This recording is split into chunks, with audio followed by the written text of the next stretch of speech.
Sciences cognitives, discipline scientifique ayant pour objet la description, l'explication et la simulation des mécanismes de la pensée.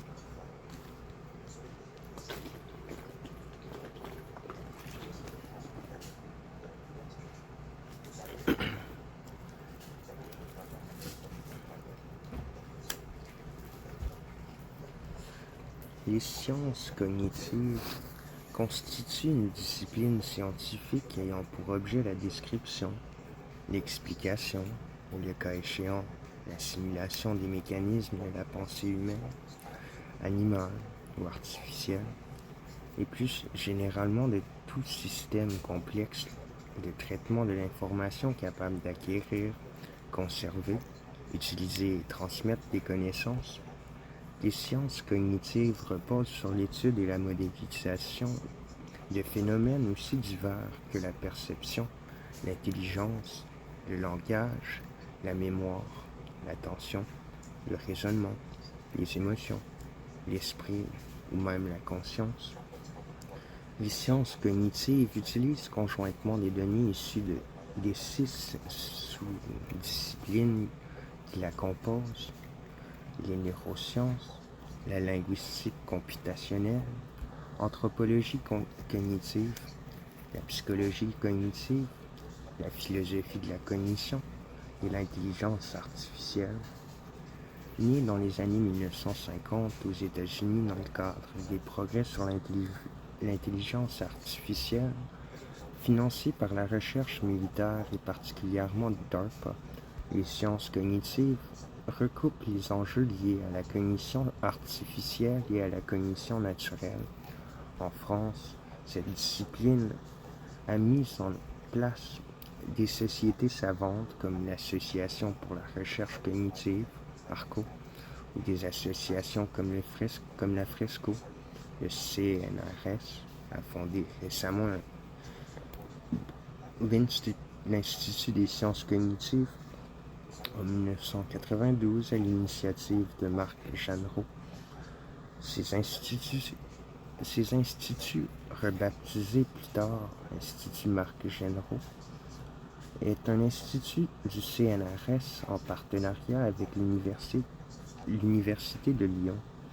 Les sciences cognitives comprennent une science fondamentale assortie de ses applications industrielles.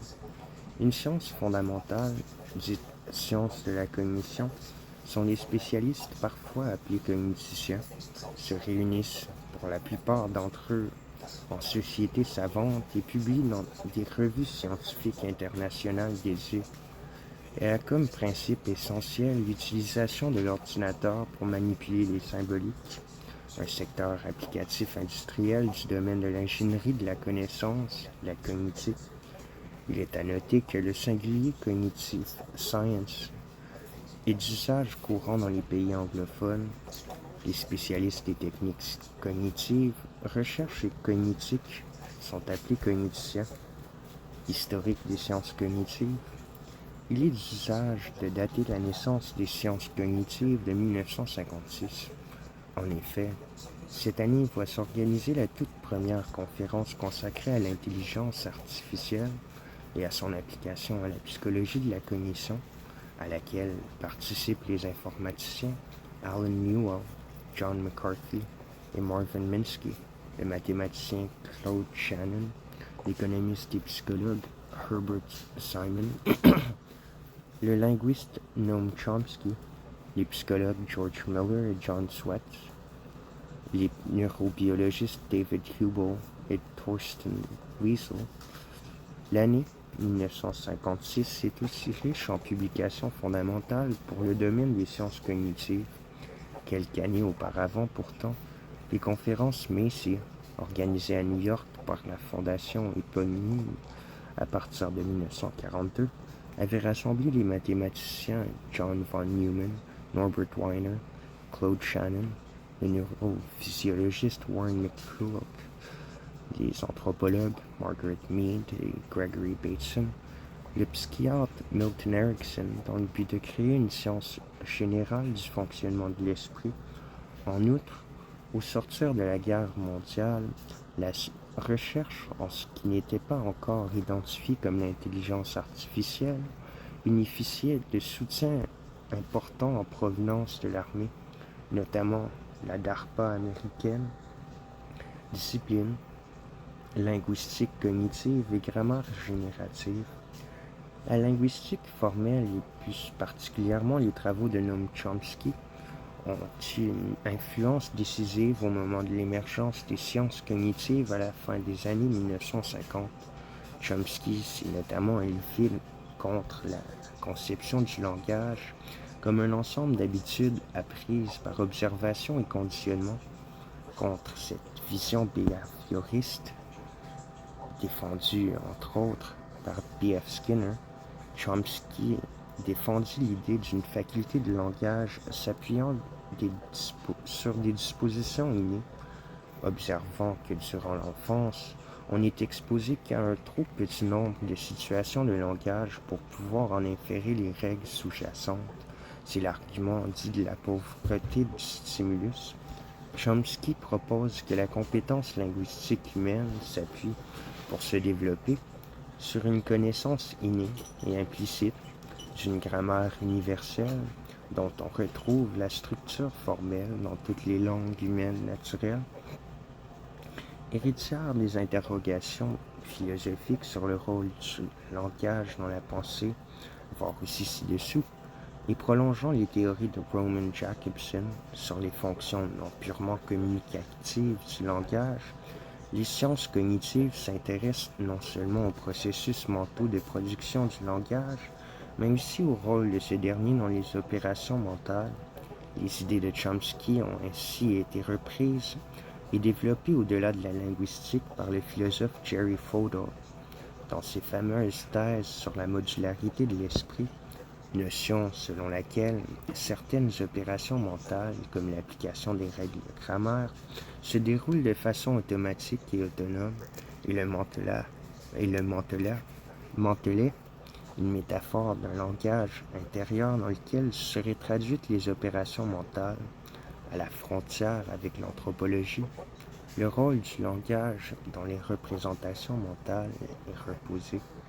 Les anthropologues Brent Berlin et Paul Kay contestent l'hypothèse Sapir-Whorf selon laquelle le langage et plus précisément les catégories linguistiques conditionneraient plus ou moins fortement les représentations mentales, s'appuyant sur une étude comparée des termes de couleur à travers les langues.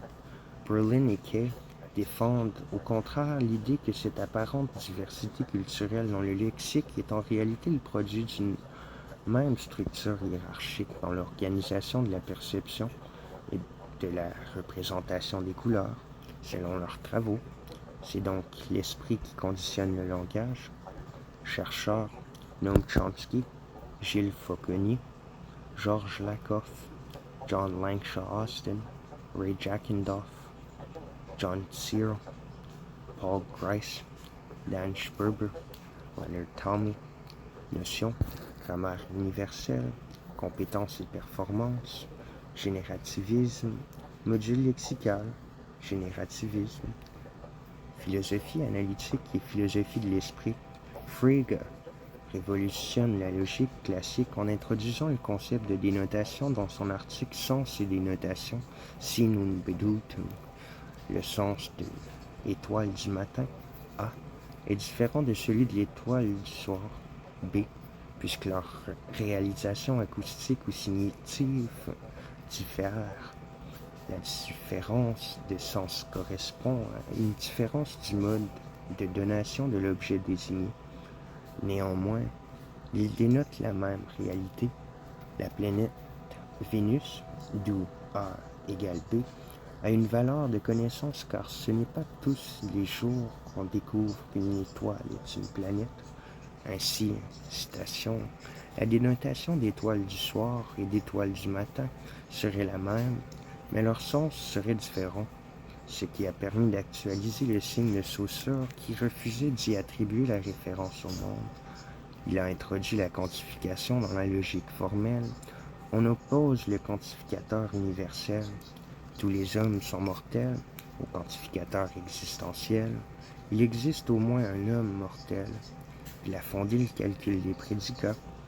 En France, l'Institut Jean-Nicot, ENS, EHES, CNRS, est particulièrement connu dans cette discipline des sciences cognitives.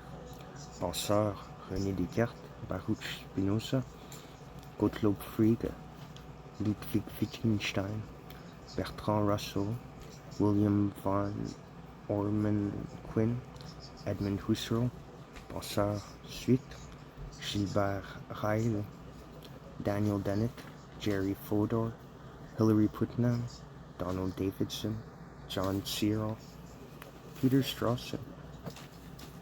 Notion, problème, corps-esprit, dualisme et monisme, matérialisme, fonctionnalisme, modularité de l'esprit, Gallia et chambre chinoise, intentionnalité, inaction, négation, intelligence artificielle, chercheurs, Alan Newell, Herbert Simon, Marvin Minsky, John McCarthy, Seymour Papert, Warren McCulloch, Walter Pitts, notion, système expert, ontologie, informatique, architecture cognitive, les modèles cognitifs, reconnaissance de forme, système multi-agent, métaheuristique, moteur d'inférence, neurones formels et réseaux de neurones, réalisation, perceptron, ELISA, General Problem Solver,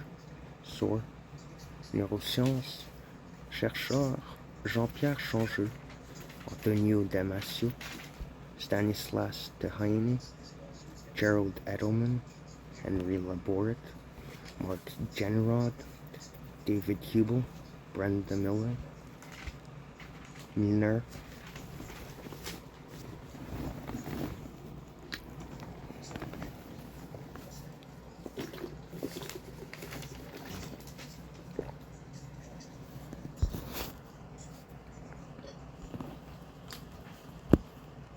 discipline, neurosciences cognitives,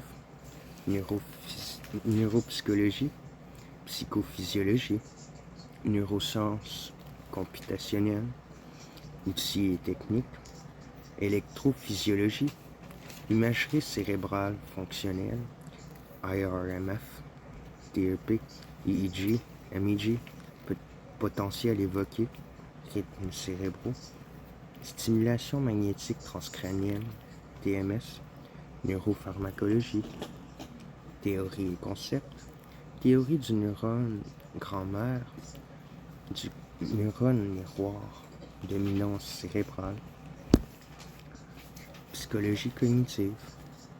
La psychologie cognitive concerne les processus d'élaboration et d'utilisation des connaissances chez l'être humain, bien que l'on puisse trouver de nombreux précurseurs comme Hermann Ebbinghaus, Jean Piaget ou Frédéric Bartlett. Elle n'apparaît véritablement qu'à la fin des années 1950. Elle se caractérise par un retour des variables intermédiaires entre le stimulus et la réponse, bannie par le behaviorisme et l'utilisation de nouvelles méthodes pour tenter d'observer ces variables en évitant les problèmes rencontrés par l'introspection au début du XXe siècle. Chercheurs Alan Baddeley, George Miller, Eleanor Roche, Donald Broadbent, Daniel Kahneman, Hermann von Helmholtz, Gustav Fechner, chercheurs, suite, Ulrich Neisser, Jerome Brunner, Frederick Bartlett, Hermann Ebbinghaus, Lev S. Vygotsky. Grande fonction cognitive et manipulation expérimentale, perception, illusion, mémoire, langage, effet Stroop, McGurk, raisonnement, biais cognitif, émotion et cognition sociale, théorie de l'esprit, autres grandes fonctions, décision, calcul, attention, théorie du prototype, courant et concept, cognitivisme. Le cognitivisme est l'un des principaux courants des sciences cognitives avec le connexionnisme, ce dernier tendant aujourd'hui à le supplanter. Il est fondé sur l'idée que l'esprit est un système de traitement symbolique de l'information, métaphore de l'ordinateur, autrement dit, un système opérant sur des représentations en fonction de leurs propriétés syntaxiques plutôt qu'en vertu de leur signification. Inspiré par les résultats de Turing, de nombreux chercheurs ont en outre admis que ce type de traitement pouvait être réalisé par des machines complètement différentes du point de vue physique et que la simulation et de la modélisation informatique pouvaient donc fournir de nouveaux moyens d'étudier le fonctionnement de l'esprit, rejoignant ainsi le projet de la cybernétique qui consiste à intégrer dans un même cadre théorique l'étude des systèmes naturels et artificiels, réseaux de neurones et connexionnisme. Issu de la cybernétique, le connexionnisme fait partie des sciences cognitives depuis l'origine. Après une éclipse au cours des années 1966, il regagne aujourd'hui en importance avec les progrès de l'imagerie cérébrale et des neurosciences. Partageant avec le cognitivisme l'idée de représentation, il rejette en revanche l'hypothèse d'un fonctionnement cognitif symbolique. Dans une perspective connexionniste, la cognition est le produit d'un calcul parallèle opéré par des entités subsymboliques, neurones formels ou non, et la signification découle de l'état du réseau formé par ces entités à un moment donné. Processus cognitif. Attention. L'attention est, en substance, la capacité à se concentrer sur certains stimuli ou, au contraire, l'impossibilité de traiter plus d'une certaine quantité d'informations à un moment donné. Autre définition. L'attention est la capacité de focaliser la conscience sur un domaine ou champ de conscience afin d'en extraire de l'information. Ces champs de conscience peuvent être physiques, mentaux, émotionnels, spirituels, passé, présent, futur et dans des dimensions incomprises, souvent appelées aussi irrationnelles. Mémoire. La mémoire permet de retenir des informations pour les réutiliser ultérieurement. À l'inverse de l'apprentissage behavioriste, la notion de mémoire insiste sur les structures et processus intermédiaires entre l'acquisition de ces informations et leurs conséquences sur le comportement. Elle fait l'objet de nombreux travaux en sciences cognitives, aussi bien du point de vue de la psychologie ou des neurosciences que de la modélisation. Les chercheurs se sont ainsi attachés à mettre en évidence les différentes structures composant la mémoire, en se basant à la fois sur des expériences et sur les dysfonctionnements observés chez des patients cérébraux légers. Apparu dans les années 1960, le modèle modal de la mémoire a été l'un des plus influents. Il distingue le registre sensoriel, grande quantité d'informations sous forme visuelle pendant quelques millisecondes, la mémoire courte à court terme, nombre limité d'éléments sous forme verbale pendant quelques secondes, et la mémoire à long terme, information sémantique, en pratique sans limite de durée ou de capacité. La notion de mémoire de travail a été présentée par Baddeley et Hitch en 1974. Ce modèle et d'autres, plus récents comme celui de Cohen, mettent en évidence les liens entre attention et mémoire. La mémoire de travail a ainsi pour rôle non seulement de contenir des informations en provenance des systèmes sensoriels, mais aussi des informations extraites de la mémoire à long terme pour être utilisées par les processus de raisonnement et de prise de décision.